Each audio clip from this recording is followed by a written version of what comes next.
Alert சேனலுக்கு வருக வருக. நான் செபி ரெஜிஸ்டர்டு ஃபினான்ஷியல் அட்வைசர் கிடையாதுங்க. நான் எஜுகேஷனல் பர்பஸுக்காக என்னுடைய பர்சனல் எக்ஸ்பீரியன்ஸை நான் ஒரு 20 வருஷமாக மார்க்கெட்டில் இருக்கேன். அதை தான் உங்கள்கிட்ட ஷேர் பண்ணுறேன். நீங்கள் எந்த முடிவு எடுக்கிறதா இருந்தாலும் உங்கள் நிதி ஆலோசகரை அணுகி அதுக்கப்புறம் பணத்தை போடுறதை பற்றி முடிவு பண்ணுங்கள். நன்றி.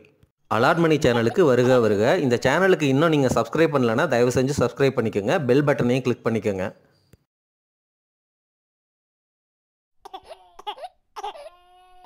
நான் டெப்ட் ஃபண்டில் இவ்வளோ வெரைட்டி இருக்கா அப்படின்னு சொல்லி ஒரு வீடியோ போட்டிருக்கேன். அந்த வீடியோவில் இவ்வளவு டைப் ஆஃப் டெப்ட் ஃபண்ட்ஸ் இருக்கிறதையும் அதோடைய அர்த்தங்கள் என்ன, அதோடைய தன்மைகள் என்ன, எந்தெந்த டைமில் எந்த மாதிரி ரிஸ்க் ப்ரொஃபைல் உள்ளவங்க அந்த ஃபண்டை வாங்கலாம் அப்படிங்கிற மாதிரி தெளிவான ஒரு வீடியோ போட்டிருக்கேங்க. தயவு செஞ்சு அதை பாருங்கள்.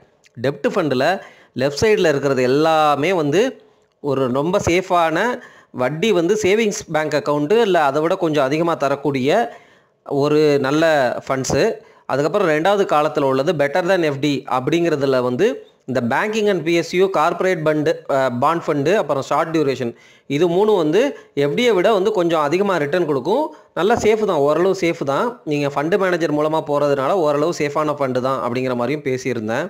தயவு செஞ்சு அந்த வீடியோவை பார்த்துக்குங்க. இந்த கிரெடிட் ரிஸ்க்லாம் ரொம்ப ரொம்ப ரிஸ்கியான ஃபண்டு, அதை பற்றியும் பேசியிருக்கேன். டைனமிக் பாண்ட் பற்றியும் ஃபண்டு பற்றியும் அந்த வீடியோவில் பேசியிருக்கேன். தயவு செஞ்சு பாருங்கள். இந்த வீடியோவில் எல்லாரும் விருப்பப்படுற மாதிரி பேங்க் பாண்ட்ஸ் வாங்கணும், பிஎஸ்யூ பாண்ட்ஸ் வாங்கணும் அப்படின்னு நீங்கள் டிசைட் பண்ணியிருக்கீங்க. ஆனால் ஒரு பாண்டை நீங்கள் வாங்காமல் இந்த மாதிரி பேங்கிங் அண்ட் பிஎஸ்யூ பாண்ட் ஃபண்டை வாங்கினா என்ன மாதிரி ரிட்டர்ன்ஸ் கிடச்சிருக்கு அப்படிங்கிற டீட்டெயில்ஸை இப்போ பார்க்கலாங்க. பேங்கிங் அண்ட் பிஎஸ்யூ ஃபண்டில் நம்ம முதலீடு பண்ணுறது மூலமாக நம்ம பேங்க் பாண்டையும் பப்ளிக் செக்டர் கம்பெனியோடைய பாண்டையும் இன்டைரக்டாக வாங்குகிறோம் அப்படிங்கிறதாங்க அர்த்தம். இதில் ஃபண்டு வாங்குறதுனா எப்போவுமே இந்த டைரக்ட்டுங்கிற வார்த்தை இருக்கிற மாதிரி பார்த்துக்கோங்க, இல்லாட்டி கமிஷன் ஜாஸ்தியாக இருக்கும். இப்போது இந்த உதாரணத்துக்கு UTI banking and PSU fund அப்படிங்கிற ஃபண்டை பற்றி எடுத்திருக்கேன். இந்த ஃபண்டோடைய என்ஏவி ₹21.16 சரிங்களா. இந்த மாதிரி பாண்டு ஃபண்டு வாங்குறதுல அட்வான்டேஜ் உங்களுக்கு லிக்விடிட்டி இருக்கும். அதாவது நீங்கள் விற்றுக்கலாம் சரிங்களா. அதாவது எப்போ வேணுமோ விற்றுக்கலாம். ரிட்டர்ன் பார்த்தீங்கன்னா அதாவது சின்ஸ் இன்செப்ஷன் அவங்க எத்தனை வருஷமாக இருக்காங்க, 11 வருஷமாக கிட்டத்தட்ட இருக்காங்க, 10 வருஷம் 9 மாதமாக இருக்காங்க. 7.17% இது வரைக்கும் ஆனுவல் ரிட்டர்ன் கொடுத்துருக்குறாங்க. என்னடா அவ்வளோ கம்மியாக இருக்குது அப்படிங்கிற மாதிரி உங்களுக்கு தோணுதா? கொரோனா டைம்லலாம் எஃப்டியோடைய ரேட் ரொம்ப கம்மியாயிடுச்சுங்க. நீங்கள் எஃப்டியில் போட்டிருந்தாலும் இந்த ரிட்டர்ன் கிடச்சிருக்காது. 7% 11 வருஷத்துக்கு அப்படிங்கிறது ஓரளவு சேஃபான டீசெண்டான ரிட்டர்ன் தான். வேறு ஃபண்டை நீங்கள் செக் பண்ணலாம், இதை விட கொஞ்சம் பெட்டராக கொடுத்துருக்கலாம் அப்படிங்கிற மாதிரி இருக்கலாம். பட் அதையும் நான் உங்களுக்கு காட்டுறேன் பாருங்கள் பின்னாடி. இந்த பாண்டு ஃபண்டோடைய எக்ஸ்பென்ஸ் ரேஷியோ அப்படின்னு பார்த்தீங்கன்னா 0.38% தான். அதே போல் எக்ஸிட் லோடு எந்த எக்ஸிட் லோடுமே கிடையாது. எக்ஸிட் லோடுனா என்ன தெரியுங்களா? நீங்கள் பாண்ட் ஃபண்டில் ஒரு காசை போடுறீங்க. சில ஃபண்டெல்லாம் சொல்லுவாங்க 3 மாதத்துக்கு முன்னாடி நீ எடுத்தனா இவ்வளோ கமிஷன், அதாவது இவ்வளோ பெனால்ட்டி பே பண்ணணும், அதுதான் எக்ஸிட் லோடு. இல்லை 1 வருஷத்துக்கு முன்னாடி எடுத்த அப்படின்னா இவ்வளோ பர்சன்டேஜ் நீ எக்ஸிட் லோடு கொடுக்கணும் அப்படிங்கிற மாதிரி இருக்குங்க. ஸோ அதை பார்த்து வாங்கிக்கோங்க. ஒவ்வொரு ஃபண்டுக்குமே இந்த வாலட்டிலிட்டி ப்ரொடெக்ஷன், அதாவது என்னென்னா சில ரேஷியோஸ்லாம் இருக்குது. அதாவது என்னென்னா அந்த ஃபண்டு மார்க்கெட்டில் சில சேஞ்சஸ், இன்ட்ரெஸ்ட் ரேட்டு சேஞ்சு நடந்துச்சுன்னா இது எப்படி ரியாக்ட் ஆகும்? ஏன்னா அந்த ஃபண்டுங்கிறது ஒரு போர்ட்ஃபோலியோ ஆஃப் பாண்ட்ஸ் தானே. அந்த போர்ட்ஃபோலியோ எப்படி ரியாக்ட் ஆகும் அப்படிங்கிறத பேஸ் பண்ணி இந்த ரேஷியோலாம் இருக்கும். அதை பற்றி பின்னாடி பேசலாம் சரிங்களா. ஸோ இப்போதைக்கு உங்களுக்கு தெரிஞ்சுக்க வேண்டிய விஷயங்கள், இந்த மாதிரி ஒரு பாண்ட் ஃபண்டை சாம்பிளாக எடுத்திருக்கேன். இதில் இருக்கிற டீட்டெயில்ஸாக உங்கள்கிட்ட சொல்லியிருக்கேன். ரிஸ்க்கு மாட்ரேட்டுன்னு தான் கேட்டகரைஸ் பண்ணியிருக்கிறாங்க பாருங்கள் சரிங்களா. மாட்ரேட்டுன்னா லோ கிடையாது, அதுக்கும் விட அதிகம் அப்படிங்கிற மாதிரி கேட்டகரி சொல்லியிருக்கிறாங்க. பட் பேங்கிங் அண்ட் பிஎஸ்யூ அப்படிங்கிறனால ஒரு ஃபண்டு மேனேஜர் இருக்கிறதுனால அவ்வளோ சீக்கிரம்லாம் உங்களுக்கு காசு போயிடாது. இந்த விஆர்ஓ ரேட்டிங் 1ன்னு கொடுத்துருக்குறாங்க. வேல்யூ ரிசர்ச் ரேட்டிங் 1ங்கிறது கம்மியான ரேட்டிங்கு. ஆனால் இந்த பாண்ட் ஃபண்டு கேட்டகரியிலேயே இதுதான் டாப்பாக நின்றுச்சு. அதனால் நான் போட்டிருக்கேன். ஆனால் இதில் ஏதோ ஒரு இஷ்யூ இருக்குன்னு நினைக்கிறேன். ஏன்னா ஏஇஎம் பாருங்கள், அதாவது என்னென்னா அசட் அண்டர் மேனேஜ்மெண்ட் வெறும் 820 கோடி தான் இருக்குது. மற்ற பாண்ட் ஃபண்டுக்கெல்லாம் அதிகமாக வச்சுருக்குறாங்க.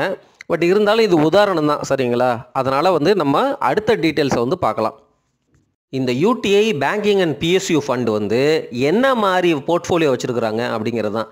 AAA கேட்டகரியில் 75% பாண்ட் வச்சுருக்கிறாங்க, சாவரின் கேரண்டியில் 21%, கேஷ் அண்ட் கால் மணி வந்து ஒரு 3.48%. யாராவது வந்து விற்றாங்க காசு கேட்டாங்கன்னா இதிலேருந்து கொடுப்பாங்க.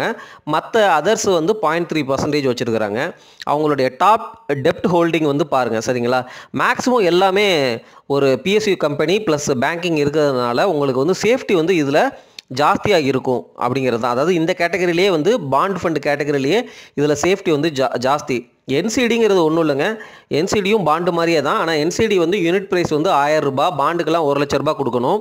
இந்த என்சிடிலையுமே செக்யூர்டு அன்செக்யூர்டு அந்த மாதிரிலாம் இருக்குது. செக்யூர்டுனா இப்போ நம்ம எப்படி வீடு அடமானம் வச்சு லோன் எடுக்கிறோம் அந்த மாதிரி வந்து இந்த என்சிடியுமே வந்து அவங்க வச்சுருக்கிற அந்த அசட்டெல்லாம் வந்து இதுக்கு கீழே வச்சு அதுக்கப்புறம் நம்மள்ட்ட இருந்து பாண்டுக்கு வந்து காசு கலெக்ட் பண்ணுவாங்க. அந்த மாதிரி கான்செப்டில் வரும். இதுதான் அவங்களுடைய போர்ட்ஃபோலியோ, சரிங்களா. இந்த ரேஷியோலாம் ரொம்ப ரொம்ப முக்கியமான ரேஷியோஸ். இந்த ரேஷியோ தான் இந்த பாண்ட் ஃபண்டு வந்து எப்படி பிஹேவ் பண்ணுது அப்படிங்கிறத எக்ஸ்ப்ரெஸ் பண்ணுற ரேஷியோஸு.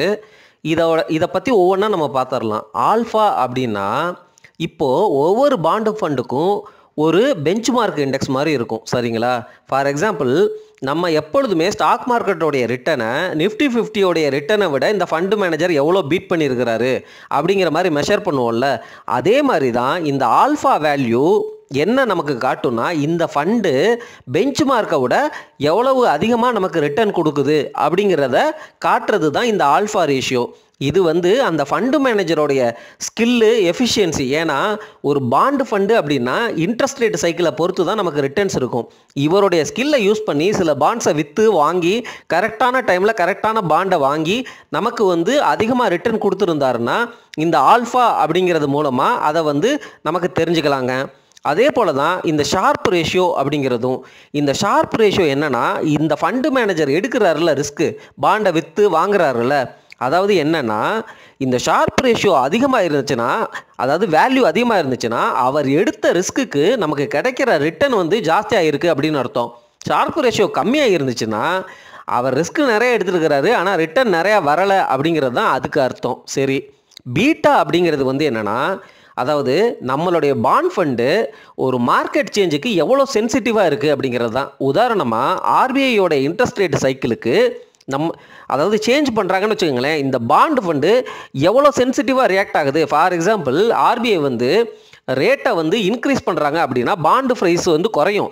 ஆனால் மற்ற பாண்டு ஃபண்டுகளுடைய ப்ரைஸோட இது அதிகமாக குறைஞ்சிச்சின்னு வச்சுக்கோங்களேன், இது ரொம்ப சென்சிட்டிவாக இருக்குது அப்படிங்கிறது தான் அதுக்கு அர்த்தம்.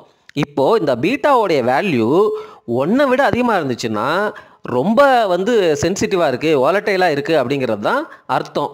பீட்டா வேல்யூ 1க்கு கீழே இருந்துச்சுன்னா இன்ட்ரெஸ்ட் ரேட்டு மார்க்கெட் ரேட்டில் வந்து இந்த இது சேஞ்ச் நடந்தாலும் இது வந்து வாலட்டிலிட்டி இருக்கும், பட் ஆனால் ரொம்பலாம் வாலட்டைலாக இல்லை, லெஸ் வாலட்டிலிட்டி அப்படிங்கிறது தான் அதோடைய அர்த்தம். பீட்டா வேல்யூ <1 இருக்கிறது நல்லது. சரி, ஸ்டாண்டர்ட் டிவியேஷன் அப்படின்னா என்னென்னா, ஸ்டாண்டர்ட் டிவியேஷனுங்கிறது நம்ம ஃபண்டு கொடுக்குற ரிட்டர்ன் இருக்குது பார்த்தீங்களா, அந்த ஃபண்டோடைய ரிட்டனை வந்து அதில் உள்ள வாலட்டிலிட்டியை பற்றி பேசுகிறது. அதாவது என்னென்னா இந்த ஸ்டாண்டர்ட் டிவியேஷன் அதிகமாக இருந்துச்சுன்னா அதாவது ரிஸ்க் வந்து அதிகமாக இருக்குது அப்படிங்கிற மாதிரி அர்த்தங்க. ஸோ அதனால் பாண்டு ஃபண்டில் நீங்கள் முதலீடு பண்ணணும், பேங்கிங் அண்ட் பிஎஸ்யூ பாண்டு தான் நான் வாங்கணும் அப்படின்னு நினைக்கிறவங்க இந்த மாதிரி பேங்கிங் அண்ட் பிஎஸ்யூ ஃபண்டில் ஒன்றை செலக்ட் பண்ணிக்கோங்க. அது வாங்குறதுக்கு முன்னாடி அது எக்ஸ்பென்ஸ் ரேஷியோ என்ன, எக்ஸிட் லோடு என்ன, அதோடைய ரேஷியோஸ் என்ன, மற்ற பாண்டு ஃபண்டோட கம்பேர் பண்ணிக்கோங்க. எவ்வளோ வருஷமாக இருக்கிறாங்க, எவ்வளோ ரிட்டர்ன் வந்து சின்ஸ் இன்செப்ஷன் கொடுத்துருக்குறாங்க, நமக்கு ஒரு ஐடியா இருக்கும். எப்பெல்லாம் ஆர்பிஐ ரேட் சைக்கிள் வந்து கட்டாச்சு, எந்தெந்த பீரியட்லலாம் எவ்வளோ இன்ட்ரெஸ்ட் எப்படி கொடுத்தாங்க, அந்த மாதிரி ஐடியாலாம் இருந்துச்சுன்னா இந்த கம்பேரிசனை வச்சு உங்களுக்கு தேவையான மாதிரி பாண்ட் ஃபண்டை நீங்கள் வந்து செலக்ட் பண்ணிக்கலாம்.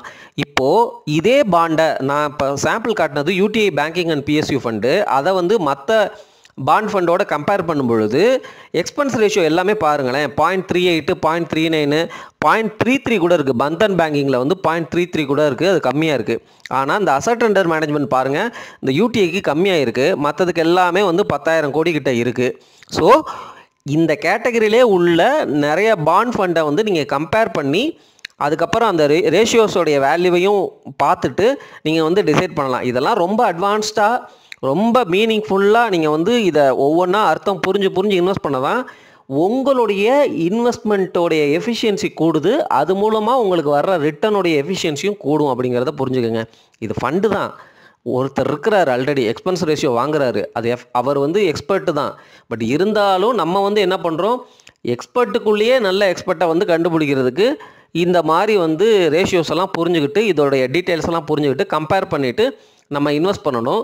1 வருஷம் 2 வருஷம் இன்வெஸ்ட் பண்ணிவிட்டு அவர் நல்லா பண்ணலை, வேறு யாராவது நல்லா பண்ணுறாங்க அப்படின்னா நீங்கள் ஸ்விட்ச் பண்ணிக்கிறது ஆப்ஷனை கூட வந்து பார்த்துக்கலாம். இன்கம் டேக்ஸ் வந்து என்னென்னா ப்ராஃபிட்டில் வர்றதை வந்து உங்கள் இன்கம் டேக்ஸ் ஸ்லாபுக்கு ஏற்ற மாதிரி கட்டுற மாதிரி இருக்கும். நீங்கள் ஸ்விட்செல்லாம் பண்ணுறீங்க அப்படின்னா நீங்கள் வந்து அதுக்கு அந்த டேக்ஸை வந்து பார்த்துக்குங்க. எப்படியா இருந்தாலும் ஃபண்டு மேனேஜர் அவர் உள்ள பாண்டையுமே ஸ்விட்ச் பண்ணிட்டு தான் இருப்பார், வாங்குவார் விற்பார், அந்த மாதிரி நடந்துகிட்ருக்கும். ஸோ என்ன கேட்டிங்கன்னா, உங்களுக்கு ஒரு எக்ஸ்போஷர் பாண்டில் வேணும் அப்படின்னு நீங்கள் நினச்சிங்கன்னா இந்த மாதிரி பேங்கிங் அண்ட் பிஎஸ்யூ பாண்ட் ஃபண்டை வந்து நல்ல மார்க்கெட் சிச்சுவேஷன் இருக்கிற சமயத்தில் ஏதாவது கரெக்ஷன் வந்து அந்த சார்ட்டில் வந்து ஓரளவு தெரிஞ்சிச்சு அப்படின்னா அந்த சமயத்தில் இன்வெஸ்ட் பண்ணிட்டு நீங்கள் பாட்டு விட்டுருங்க. ஒரு 10-15 வருஷம் கழித்து டீசெண்டாக ஒரு 7.5% ஆனுவல் ரிட்டர்ன் கொடுக்கும். நம்ம சேஃபாக எடுத்துக்கலாங்க. சரி, அவ்வளோதான். நன்றி.